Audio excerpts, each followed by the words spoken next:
Hallo zusammen, ich bin Pierre von Systematam und willkommen zu diesem dritten Video von Systematom. Heute werden wir uns vorrangig mit dem Thema der tiefen Hocke und der Kniebeuge beschäftigen. Die Kniebeuge ist eine sehr grundlegende Übung, sowohl im Systema als auch in vielen anderen Sport- oder Kampfsportarten. Das ist aber eine relativ schwierige Bewegung eigentlich, die einiges an Vorbereitung erfordert. Die normale Kniebeuge, ich zeige das so, da könnt ihr meinen Kopf nicht sehen am Anfang, aber das ist ja relativ unwichtig, den kennt ihr ja schon. Die normale Kniebeuge sieht so aus, dass ich als allererstes meine Knie nach vorne bewege, bis mein Knöchel den Anschlag erreicht, bis mein Knöchel sich nicht weiter zusammenklappen kann. Ab dem Moment, wo dieser Punkt erreicht ist, fange ich an, in den Knien nach unten abzusenken. Dabei versuche ich so lange wie möglich, meinen Oberkörper aufrecht zu halten. Und das tue ich, bis ich unten bin. Das Aufstehen funktioniert genau andersrum. Ich bringe zuerst meine Hüfte wieder hoch. Und wenn meine Hüfte wieder oben ist und frei, kann ich langsam die Knie zurückziehen. Bis ich das machen kann, brauche ich aber vor allem drei Sachen.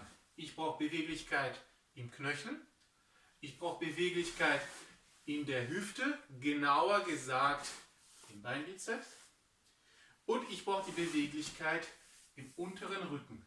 Und an diese drei Sachen werden wir als Vorbereitung arbeiten. Zur Beweglichkeit im Knöchel hatte ich schon einige Sachen im ersten Video erzählt. Wir werden erstmal damit anfangen, dass wir einfach mal die Knöchel, sieht man nicht gut, dass man einfach mal die Knöchel drehen lässt, spannungsfrei, einfach ein bisschen hin und her bewegen, dass das Gelenk Bewegung erfährt, dass die Gelenkschmiere überall gescheit verteilt ist. Das Knacken in den Gelenken, solange es nicht schmerzhaft ist, ist meistens problemlos. Ja? Und dann werde ich meinen Fuß in die beiden extremen Richtungen dehnen.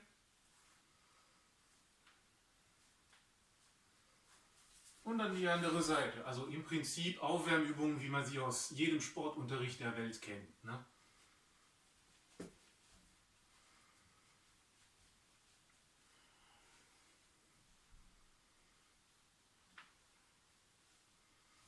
So. Meine Knöchel kann ich jetzt ein bisschen stärker dehnen, indem ich jetzt von meiner Grundposition einen Schritt nach vorne mache und dann mein Gewicht bzw. meine Knie nach vorne schiebe. Da dehne ich die Knöchel auf zwei verschiedene Art und Weise. Erstens, ich belasse den vorderen Fuß, den vorderen Knöchel auf Druck und den hinteren auf Zug. Zum einen gewöhne ich hier mich an diesen Druck im Knöchel an und zum anderen dehne ich die Wade, um die Beweglichkeit im Fuß zu erlangen. Je länger ich meinen Schritt mache, desto stärker ist die Wirkung von dieser Übung. Diese sollte man möglichst langsam und vorsichtig machen, schrittweise verstärken und nicht zu dynamisch. Dynamische Belastung auf die Gelenke in Extrempositionen wie diese ist meistens nicht besonders gesund. Das macht man natürlich auf beiden Seiten. Zuerst mit kleiner Amplitude. Daran denken, dass ich das hintere Bein durchstrecke und daran denke, die Ferse in den Boden zu drücken. So erreiche ich die maximale Dehnung hier auf meiner Wade. Und nach etwas weiter auseinanderstehen. Und etwas weiter. Solange es halbwegs bequem ist, solange keine Schmerzen aufkommen, ist das alles in Ordnung. Wenn Schmerzen aufkommen, natürlich aufhören. Ne? So, das ist eine relativ weiche Art und Weise, das Ganze zu dehnen. Um das Ganze etwas zu verstärken, holen wir uns einen Gegenstand. Hier sind zum Beispiel zwei kleine Hantelgewichte. Ihr könnt aber auch ein dickes Buch nehmen. Das lege ich jetzt auf den Boden. Dann gehe ich einfach mit der Fußspitze drauf. Und der zweite Fuß positioniert sich so weit nach vorne, wie es für mich noch bequem ist, wie ich noch mit beiden, also mit dem durchgestreckten Bein stehen kann. Und so kann ich diese Dehnwirkung nochmal verstärken. Ja, das geht natürlich auf beiden Seiten. Hier der Fuß auf das Gegenstand stellen, der andere Fuß so weit nach vorne wie es geht. Dieses Bein ist durchgestreckt. Und so kann man diese Dehnwirkung der Wade noch verstärken.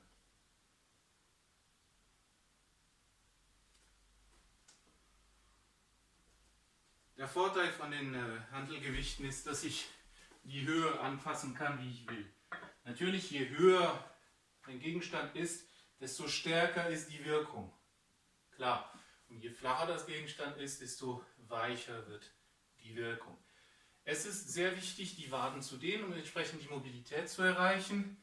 Wenn eure Waden besonders steif sind, besonders angespannt, massiert sie zuerst.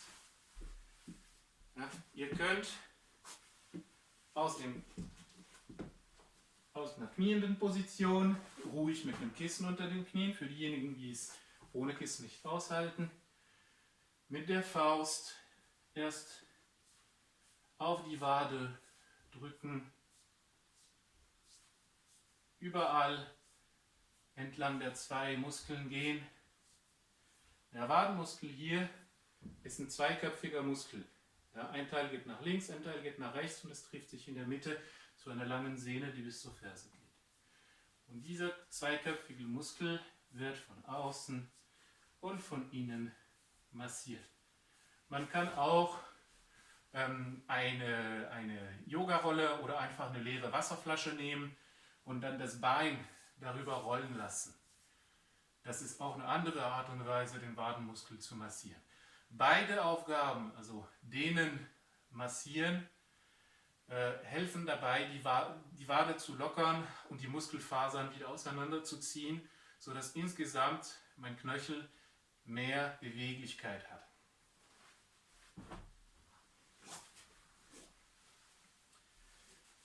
So viel zum Thema Knöchel. Nun zum Thema der Hüfte. Wir hatten uns schon im letzten Video sehr viel mit der Hüfte beschäftigt. Mit Sachen, wo ich im Prinzip aus einem Vierpunktstand versuche, die Hüfte in allen möglichen Richtungen zu bewegen. Öffnen, schließen. Wo ich versuche, über kombinierte Bewegung meine Hüfte zu kräftigen und zu stabilisieren. Oder mit solchen Sachen. Ja. Ich gehe einfach davon aus, dass ihr diese Übung mittlerweile meistert. Das sind 10 Tage seit dem letzten Video. Ihr hattet alle mehr als genug Zeit. Was wir nun machen, wir werden uns auf den Boden hinsetzen und während den ganzen Übungen achtet ihr bitte auf Folgendes. Wir werden viel Zeit sitzend mit gestreckten Beinen verbringen. Achtet darauf, dass ihr euer Becken nach vorne auskippt. Stellt euch vor, euer Becken, das wäre eine große Wasserschale und diese Wasserschale, die kippt ihr nach vorne. Okay? Das heißt, ich rolle hier so rum in der Hüfte. Ja? Wenn ich merke, dass mein Becken nach hinten ist, dadurch habe ich Druck auf den unteren Rücken, dadurch mache ich mich rund und krumm. Da entlaste ich die Hüfte und diese ganze Spannung, die ich brauche, um meinen Körper zu halten, die muss ich im Rücken ausgleichen. Das ist auf Dauer nicht gesund. Deswegen, das Erste, was ich mache, die erste Übung, ist, ich versuche in dieser Position erstmal meine Hüfte nach vorne zu rollen, meine Wasserschale nach vorne auszukippen. Zack, dadurch gehen meistens die Knie hoch. Ist okay. Die Beweglichkeit muss erst kommen. Ihr werdet merken, Wenn ihr in dieser Position seid, mit dem Becken nach vorne eingerollt, habt ihr den Druck genau auf den sogenannten Sitzhöcker. Die Sitzhöcker, das sind ganz einfach die unteren Spitzen der seitlichen Hüftknochen. Die Hüfte besteht ja aus 3 Knochen. Die unteren Spitzen der seitlichen Hüftknochen, die sind nun mal da, damit ihr euch draufsetzt. Die sind da, um das ganze Körpergewicht zu tragen. Wenn ihr auf diesen Knochen setzt, dann werden erstmal keine Muskeln zusammengequetscht, weil diese Spitzen genau zwischen den Muskelfasern durchdrücken, zwischen den großen Muskelgruppen. Und zweitens, ihr müsst da auch keine Kraft mehr, ihr braucht keine Kraft mehr im Rumpf, um diese Position zu halten. Da seid ihr tatsächlich von der Hüfte, von der Wirbelsäule und vom Schädel im Gleichgewicht weitgehend. Das ist eine Position, die deutlich weniger Kraft erfordert, als die mit dem Becken nach hinten eingerollt. Wo ich tatsächlich mich mit den Bauchmuskeln halten muss, wo ich den Rücken halten muss, wo ich eine zusätzliche Stütze bräuchte und so weiter und so fort. Okay? Also, aus dieser Position, die Beine sind am Anfang gestreckt, aber locker. Ich werde meine Hüfte, meine Schale nach vorne kippen. Zack. Dadurch gehen die Knie etwas hoch. Und zurück. Und nach vorne kippen. Und zurück. Und nach vorne kippen. Und zurück. Ich gehe nicht aktiv mit dem Oberkörper vor. Ne? Der Oberkörper folgt einfach der Hüftbewegung. Und zurück. Kippen und zurück. Kippen und zurück. Wenn das halbwegs sitzt, ich kippe nach vorne und dann werde ich versuchen, ein Bein zu strecken. Okay? Und mich in dieser Position erstmal zurecht zu wippen, Beine entspannen, Rücken hin und her drehen, den Kopf ein bisschen lockern, weil man tendiert dazu, sowas zu machen. Also macht euch groß, schüttelt euch aus, öffnet die Schultern und dann wechselt ihr das Bein. Und dann spürt ihr, bin ich denn tatsächlich auf den beiden Spitzen drauf oder nicht? Bin ich vielleicht doch noch ein bisschen eingerollt oder bin ich nur auf einer Seite und habe die andere Seite in der Luft? Versucht nochmal aus dieser relativ unbequemen Grundposition nach vorne zu rollen und dann einfach ein Bein zu strecken. Das andere ist als Stütze da. Ja? Und das kann man dann abwechselnd machen, bis man irgendwann der Meinung ist, okay, dieses Sitzen auf den Sitzhöckern mit der Hüfte nach vorne gekippt, ist für mich nicht mehr wirklich anstrengend. Das ist ja das Ziel. Seid nicht erstaunt, wenn es länger braucht, als ihr eigentlich denkt. Das ist eine Fertigkeit, die viele Menschen verloren haben, die sie sich zuerst wieder aneignen müssen. Und das könnte unter Umständen relativ lange dauern. Ich rede von Monaten.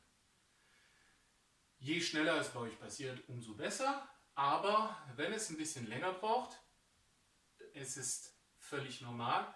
Lasst euch die Zeit, nicht verzweifeln. Denkt dran, Arme zu, auf dem Boden rollen und das hier mit der Hüfte machen. Ruhig mal asymmetrisch eine Seite und dann die andere. Ja?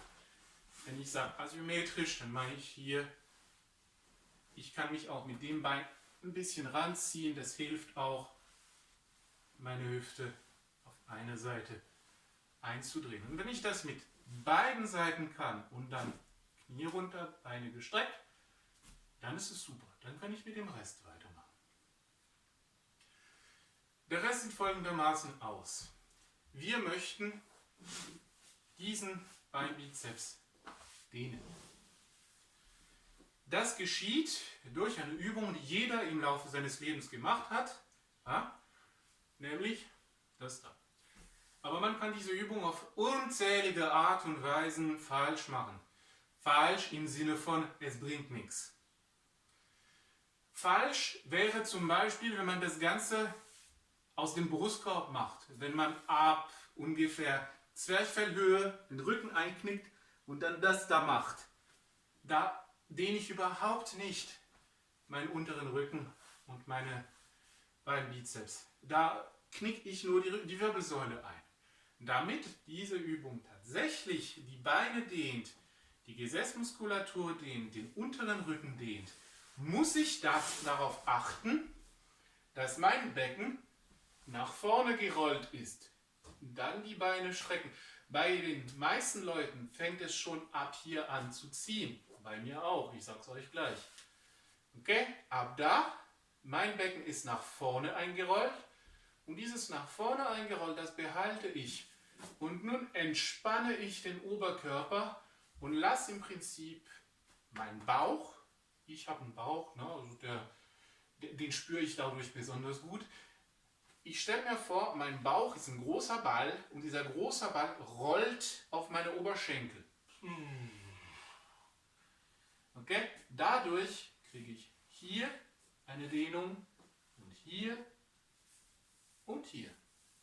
Je nachdem, wo eure beweglichen Stellen sind im Körper oder eure weniger beweglichen Stellen, werdet ihr diese Spannung an unterschiedlicher Stelle spüren.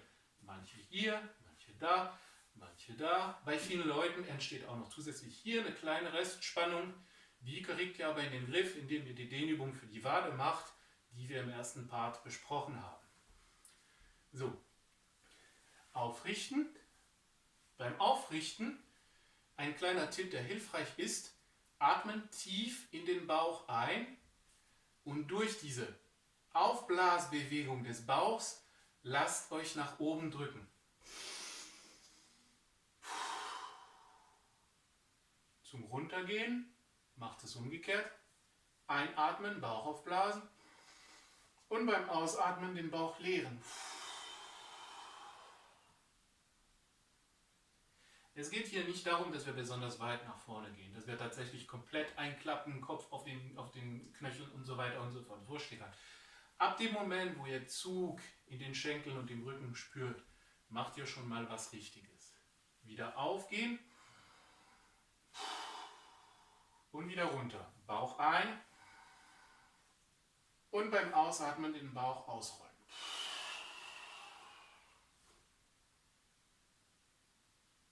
Bauch einatmen und beim Ausatmen wieder rollen.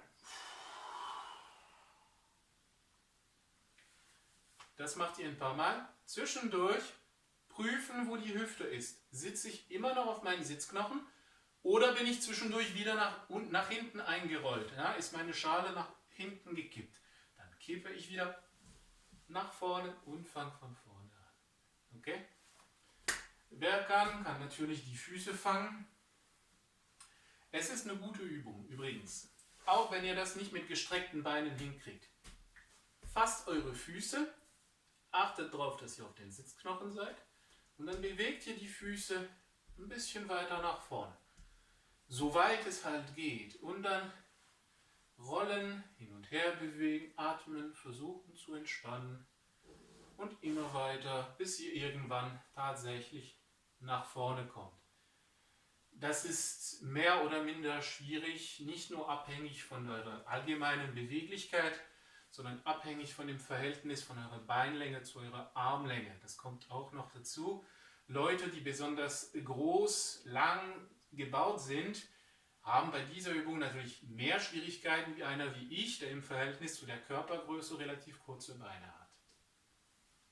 So, aus dieser Position, wenn ihr in dieser Position halbwegs bequem verbleiben könnt, versucht die Waden zu dehnen. Seht ihr, ich ziehe langsam an meinen Fuß, löse dadurch die Ferse vom Boden. Okay? Und wieder ablegen. Und die andere Seite und wieder ablegen. Andere Seite, wieder ablegen. Andere Seite, wieder ablegen. Zwischendurch einatmen, aufrecht, ausatmen und wieder runter, um die Hüftposition zu korrigieren. Ab hier kann ich, wie in allen Positionen, wo ich versuche, mich zu lockern, erstmal ein bisschen hin und her wippen, versuchen zu entspannen.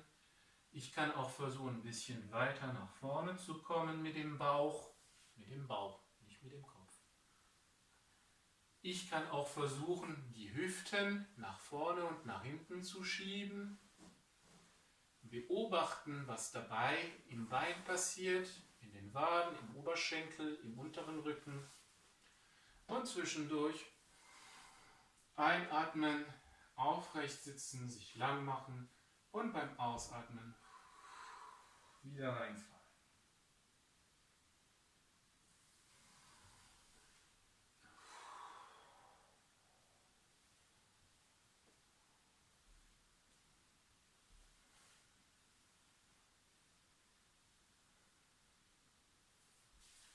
So. Im nächsten Step gehen wir von dieser Position aus. Hier rolle ich auch meine Hüfte nach vorne, damit meine Wasserschale nach vorne auskippt. Und ab hier gehe ich mit den Beinen etwas weiter auseinander. So weit, wie das eure Hüfte zulässt. Aber achtet darauf, dass ihr immer noch ein bisschen Bewegungsreserve in der Hüfte habt, um eben die Hüfte nach vorne kippen oder nach hinten kippen zu können. Ein bisschen Bewegungsreserve muss da sein. Wenn ihr komplett an den Anschlag geht, dann verschwindet diese Bewegungsreserve und dann ist es schwieriger, die Position zu korrigieren. Ab hier werde ich genau das machen, was ich vorher gemacht habe. Ich mache mich groß, ich mache mich lang im Oberkörper, atme ein in den Bauch und beim Ausatmen versuche ich meinen Bauch auf den Boden auszurollen. Die Hände stützen mich ein wenig. Einatmen. Beim Einatmen mache ich mich groß, mein Scheitel zieht Richtung Decke, sanft, nicht so, sondern nur Richtung Decke zeigen. Stellt euch vor, ihr habt am Kopf so einen Luftballon befestigt an einen Faden. So viel Zug muss sein, mehr nicht. Ja? Einatmen in den Bauch und beim Ausatmen den Bauch auf dem Boden ausrollen lassen. Gedanklich, der Bauch geht nicht tatsächlich bis zum Boden. Und wenn er das tut, dann seid ihr eh beweglich genug für das, was kommt. Springt bitte zum Ende des Videos. Immer noch einatmen in den Bauch. Durch das Aufblasen des Bauchs wird mein Oberkörper nach oben gedrückt. Hüfte korrigieren. Ausatmen.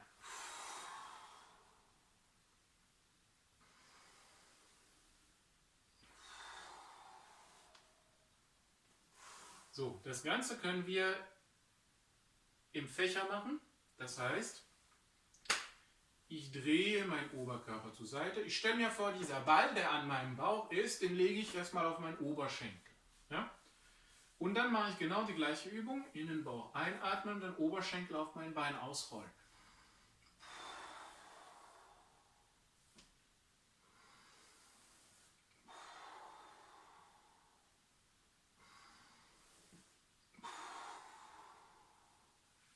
Und dann versetze ich meinen Winkel ein bisschen nach innen. Jetzt gehe ich nicht mehr genau auf das Bein, sondern ein bisschen weiter nach da.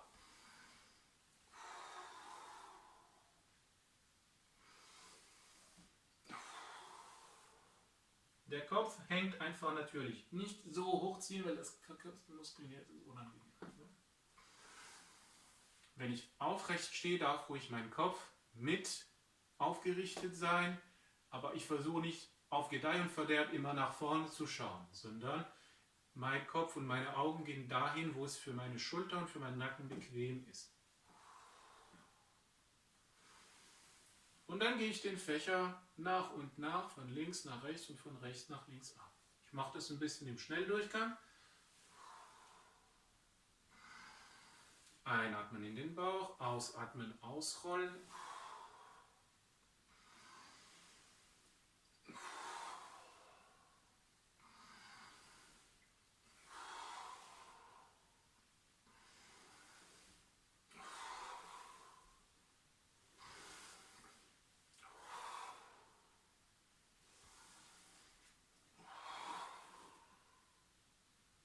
Und zurück entsprechend. Wenn ihr den ganzen Fächer einmal oder zweimal gemacht habt, könnt ihr auch anfangen, zuerst auf einer Seite runter, rüber zu wandern, auf der anderen Seite wieder hoch. Die Amplitude dieser Bewegung macht ihr am Anfang klein und nach größer. Sieht folgendermaßen aus. In den Bauch einatmen, Bauch ausrollen, Seite wechseln, wieder in den Bauch einatmen.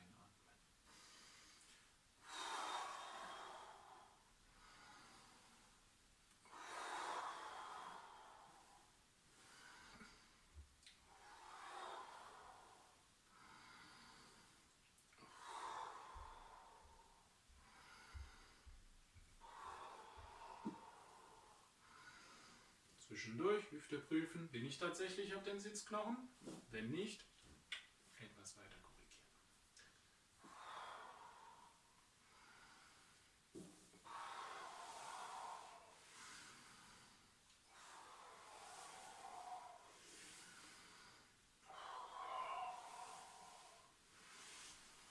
Okay, somit dehnen wir die Beine und wir haben auch angefangen, den unteren Rücken zu mobilisieren. Wir können diese Fächerübung und die Wischübung, die da rauskommt, so weit treiben, bis wir tatsächlich komplett mit beiden Armen auf die andere Seite des Beins kommen können.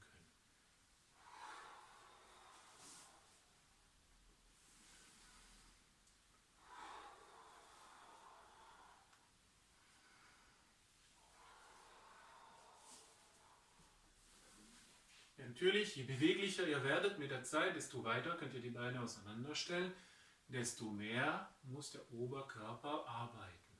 Ja, das ist klar, das kommt aber mit der Zeit. Das braucht eine Weile, sage ich euch gleich. Okay. Gehen jetzt ein bisschen weiter enger auseinander, etwas ausschütteln, ja, nicht damit die Muskeln einschlafen und wieder rollen, auf den Sitzknochen setzen. So. Ab hier werde ich auf eine Seite gehen, hier zum Beispiel nach links, beide Hände in den Boden legen und ich gehe einfach mit dem Oberkörper so mit, wie es halt geht. Ich achte aber darauf, dass ich auf beiden Sitzknochen bleibe. Das heißt nicht sowas, sondern die Seite bleibt im Boden. Ich klebe immer noch am Boden.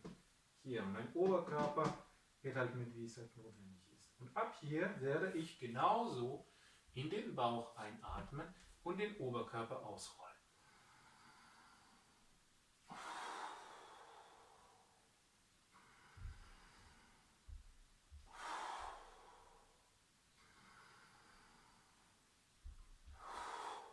Ich richte mich auf, weil mein Bauch sich wie ein Luftballon aufbläst und den Oberkörper verdrängt.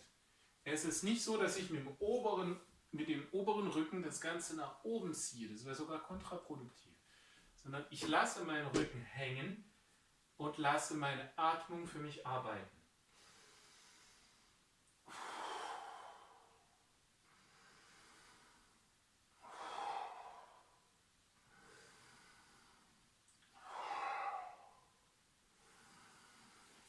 Seite wechseln.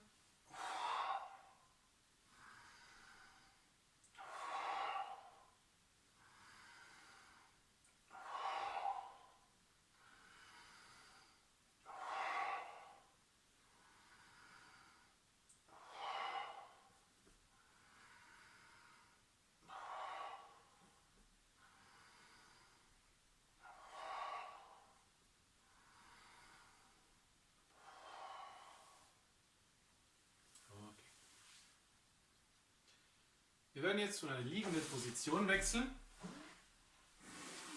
Auch eine relativ klassische Übung des Systemas machen. Beim Einatmen werde ich ein Knie hochnehmen und dieses Knie beim Ausatmen wieder zur Brust drücken.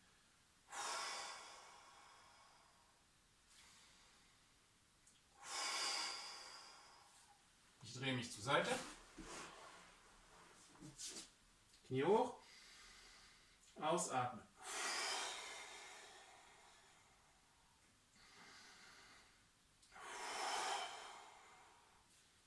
Hier genauso. Achtet darauf, beim Einatmen bläst sich mein Bauch auf und dieses Aufblasen verdrängt mein Bein.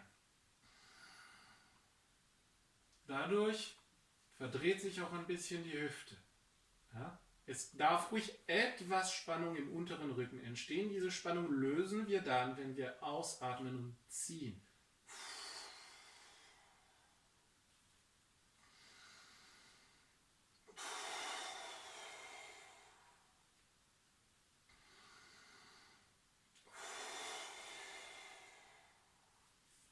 Eine Sache sollt ihr beachten.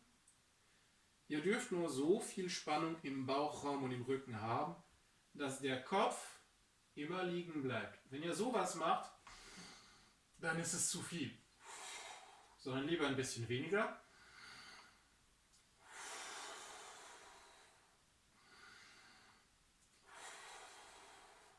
Dadurch lerne ich meine Hüfte und meinen Schulter-Nackenbereich unabhängig voneinander zu bewegen.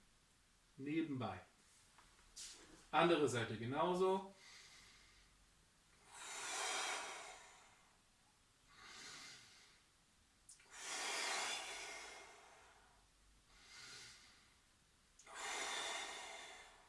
Hier genauso. Der Bauch bläst sich auf.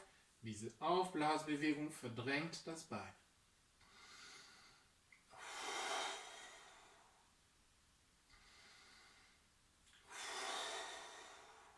So, nun können wir das Ganze verstärken. Wenn ich ausatme, werde ich nicht nur meinen Oberschenkel an mich ranziehen, ich werde auch noch meinen Oberschenkel zur Seite ablegen. Das heißt, einatmen, ausatmen.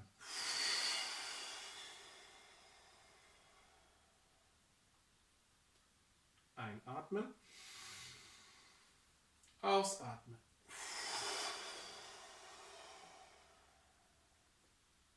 Für den Anfang konzentriert euch auf die Atmung, konzentriert euch auf die Entspannung. Alles andere ist unwichtig.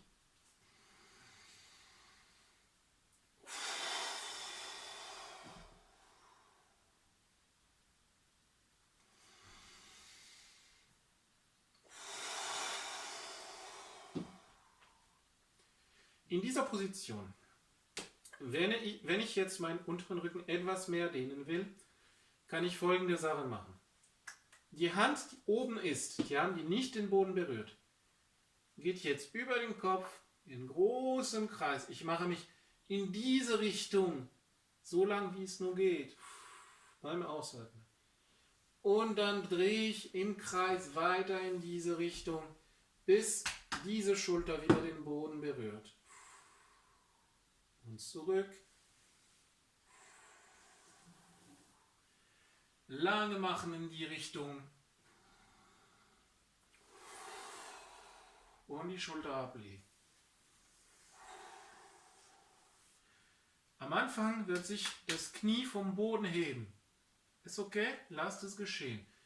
Mit der Zeit, wenn ihr Fortschritte macht in der Übung, solltet ihr schaffen, das Knie am Boden zu lassen oder so weit wie es halt geht und die Schulter abzulegen und zurück und die Schulter ablegen, zurück und die Schulter ablegen. Wichtig ist dabei, dass ich mich in dieser Richtung, in Richtung meiner Wirbelsäule lang mache.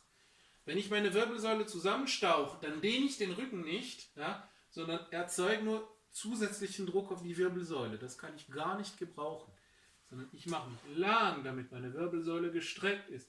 Und dann versuche ich, meine Schulter abzulegen. Dadurch entsteht hier eine Dehnung. Das Ganze natürlich von allen Seiten. Also ich habe nur zwei Seiten.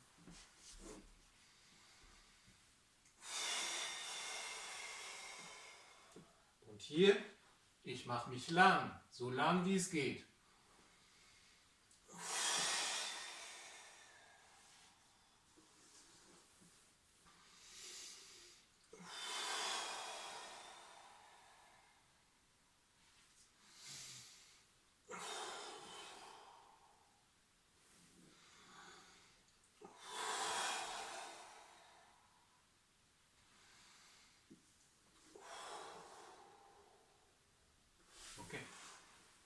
Also, wir hatten die Dehnung aus dieser Position, wir hatten die Dehnung aus der liegenden Position. Jetzt machen wir eine kombinierte Übung, die ein bisschen alles verstärkt dehnt, die aber die anderen Übungen voraussetzt. Und zwar, ich setze mich wieder auf meine Sitzknochen. Meine Schale kippt nach vorne. Entspanne meine Beine, richte mich auf. Der Kopf entspannt über den Schultern, die Schulter über die Hüfte. Beine weitgehend ausgestreckt. So. Jetzt stelle ich ein Bein auf. Dann stelle ich diesen Fuß auf die andere Seite des Beins. Und dann ziehe ich diesen Fuß so nah ran an die Hüfte, wie ich nur kann. Okay? Darauf achten, dass ich immer noch gerade bleibe. Wenn ich anfange, sowas zu machen, dann ist es nicht richtig. Dann lieber zurück, aufrichten und normal anfangen. Gerade bleiben. Dieser Fuß kommt so nah ran, wie es nur geht. Okay? Ich kann ihn hier festhalten mit der Hand. Und jetzt werde ich dieses Knie zu meinem Brustbein drücken. Dabei dehne ich die Gesäßmuskulatur. Und locker lassen.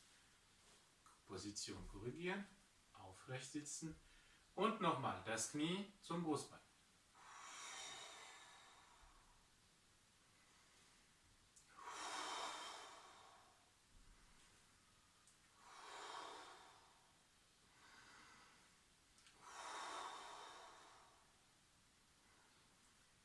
Hier atmen wir nach dem gleichen Prinzip wie alles, was wir bisher gemacht haben. Sprich, wenn ich einatme, blase ich meinen Bauch auf und dieses Aufblasen drückt mein Bein weg.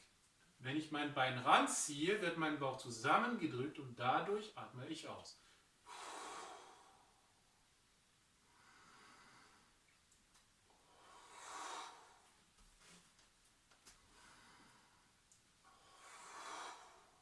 Ich kann das Ganze noch verstärken, indem ich versuche, mich zu der Seite zu drehen, wo das Bein aufgestellt ist. Ja?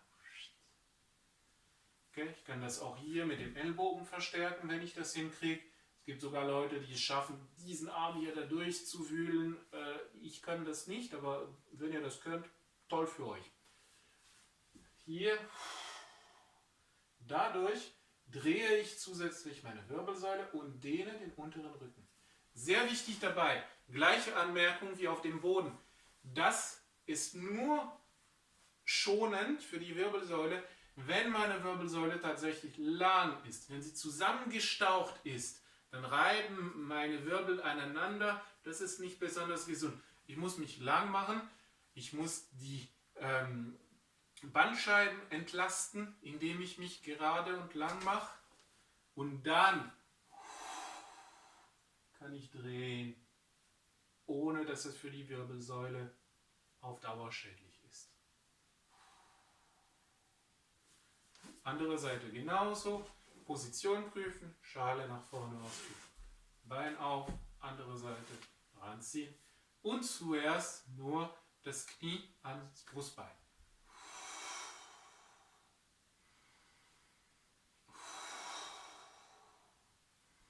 Ihr werdet merken, ich habe gesagt, Knie ans Brustbein, ja, nicht Brustbein ans Knie. So, das da darf nicht passieren, sondern ich bleibe aufrecht.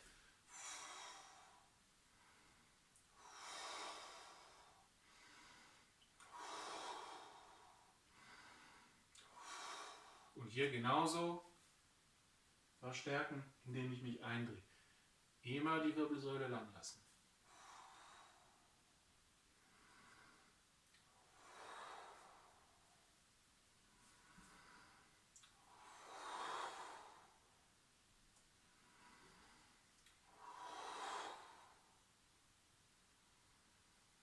Nun gut. Mittlerweile sollten wir etwas mehr Beweglichkeit in der Hüfte, in der Gesäßmuskulatur und im unteren Rücken haben, um Fortschritte bei der Kniebeuge zu machen. Wer es schafft, in der tiefen Hocke bequem zu bleiben, der kann anfangen, sich mit der Technik der Kniebeuge zu beschäftigen. Wer das noch nicht schafft, kann folgende Hilfsmittel nehmen. Ich nehme hier schon wieder meine 2 kleinen Hantelgewichte. Diese kann ich mir unter die Fersen klemmen. Ja? Und durch diese Erhöhung der Ferse kann ich jetzt deutlich bequemer in die Kniebeuge gehen. Habe hier einen etwas geringeren Winkel Ja, also ich bin eher beim 90-Grad-Winkel in meinem Knöchel und das ist als Hilfestellung zu verstehen für diejenigen, die es noch nicht ganz hinkriegen. Besser so als gar nicht. Okay? So.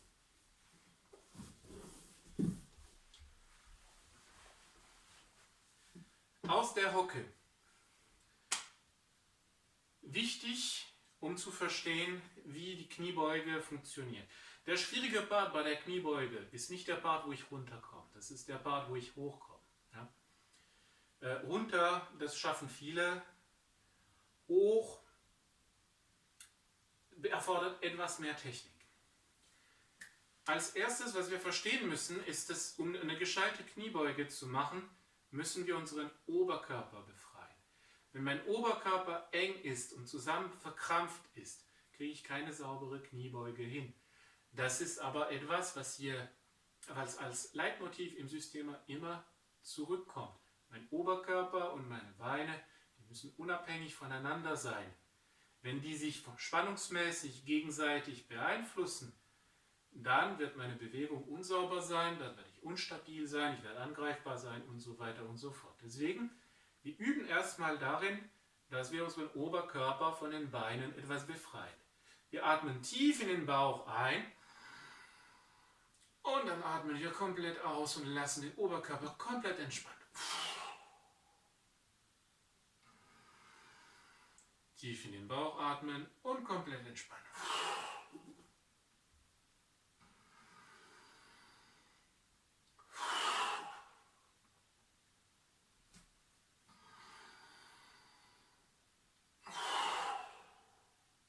Versucht mit verschiedenen Positionen von euren Armen. Manchmal hier, manchmal da, manchmal auf den Knien drauf. Ihr könnt auch so probieren oder so.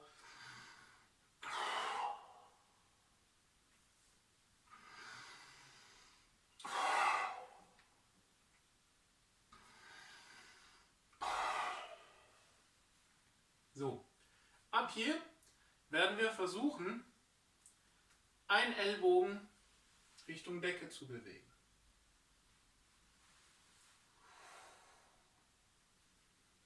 Macht kleine Bewegungen. Wenn ihr spürt, dass irgendwas in eurem Rücken sich nicht richtig anfühlt, sofort aufhören, bewegen, ausschütteln und nochmals vorsichtig probieren.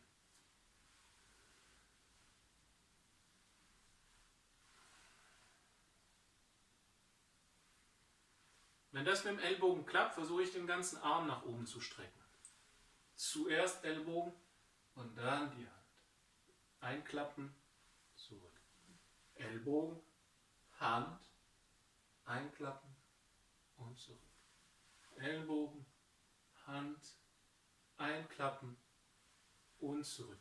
Meine Hüfte dreht sich dabei ein bisschen mit. Die Hüfte hier, ich weiß nicht, ob man das gut sieht, aber ich mache diese Bewegung zusätzlich. Ja? Hier und da und zurück. Okay? So, jetzt versuchen wir von hier beide Arme nach oben zu bewegen.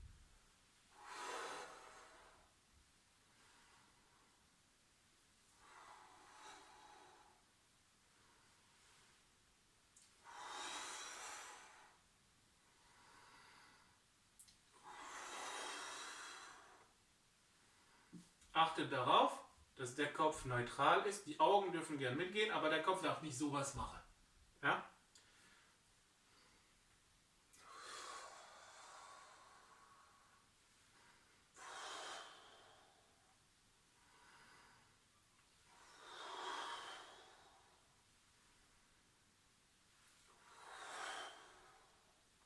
Okay. So, das sind die Grundlagen, um erstmal Mobilität zu haben, die es euch erlaubt, eine Kniebeuge zu machen. Zu der Kniebeuge an sich, nochmal zurück. Oh, Mann, da fühlt man sich alt. Also, fangt an mit einer nicht zu engen Position. Je enger meine Füße zusammen sind, desto mehr Beweglichkeit brauche ich in den Knöcheln, in der Hüfte, im Rücken, um die Kniebeuge gescheit zu machen. Außerdem, wenn ihr wie ich mit einem etwas üppigeren Wanst gesegnet seid, funktioniert das in dieser Position nur bedingt, weil da ist was dazwischen. Also, ich gehe etwas weiter auseinander als meine Schulter. Ein bisschen, ja, nicht so. Ein bisschen. Nur so, dass zwischen meinen Füßen genügend Platz für mein Becken ist. Und dann gehe ich erstmal so wie ich will runter, so wie ich das spüre. Und dann so wie ich will wieder hoch. Ich kann mich ruhig ein bisschen mit den Händen abstützen. Und das ein paar Mal. Einfach, dass die Knie und die Hüfte überhaupt in Bewegung kommen.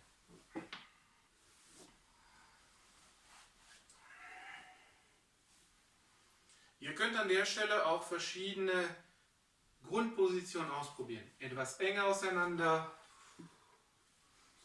oder etwas weiter auseinander.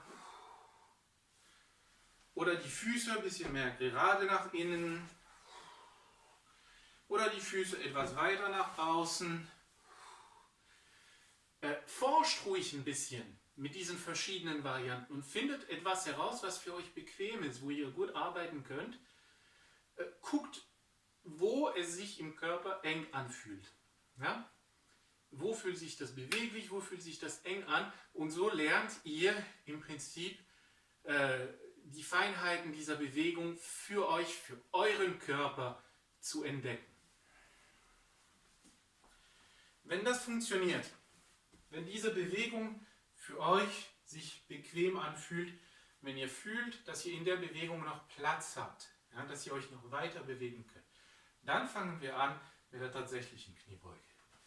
Und die tatsächliche Kniebeuge, ich zeige das nochmal von der Seite, die geht so, dass zuerst meine Knie nach vorne gehen, bis ich im Knöchel nicht mehr kann. Ab dann übernehmen die Knie. Ich knicke das Bein aus dem Knie heraus, bis ich unten bin. Und beim Hochgehen, denkt dran an diese Übung, ja, bloß diesmal ohne die Arme, streckt den Rücken nach oben und der Rest folgt. Die Atmung funktioniert dabei nach genau dem gleichen Prinzip wie das, was wir die ganze Zeit hier machen. Sprich, wenn ich in dieser Position bin, da ist mein Bauch zusammengedrückt, da habe ich ausgeatmet. Wenn ich hier anfange einzuatmen, durch den Druck in meinem Bauchbereich entfalte ich mich.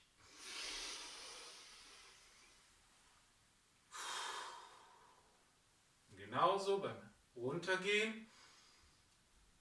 Ich lasse mich runterfallen, dadurch erhöht sich der Druck auf meinen Bauchraum und dadurch atme ich aus.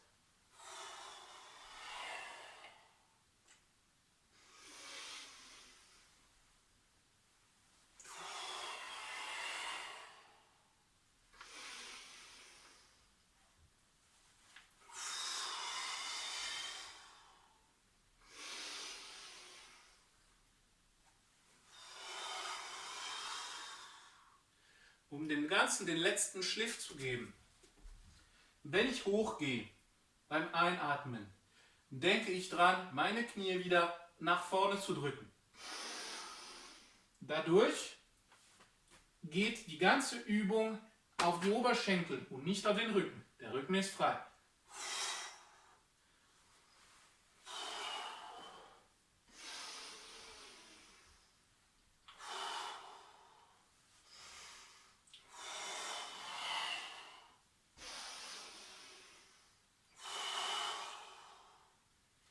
So, und wenn diese Kniebeuge funktioniert, möchte ich gerne euch diese Varianten ans Herz legen, die auch sehr hilfreich sind, um die Kicktechnik ein bisschen zu verstehen.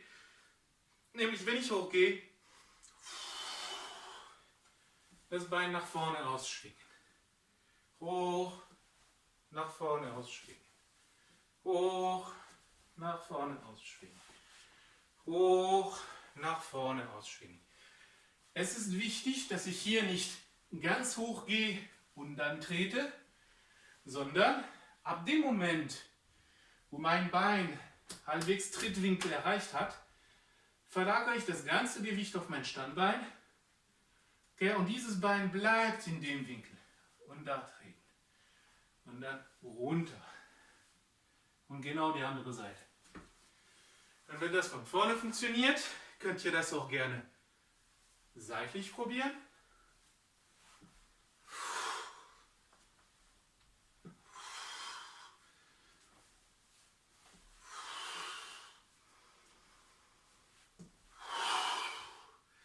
Und so weiter. Und wenn ihr das hier hingekriegt habt, 12 Kilo abgenommen habt dadurch und Mordsoberschenkel, seid ihr bereit für die Bikini-Saison. Und bis dahin werde ich noch ein paar Videos machen, aber für heute sind wir erstmal fertig. Viel Spaß. Ciao.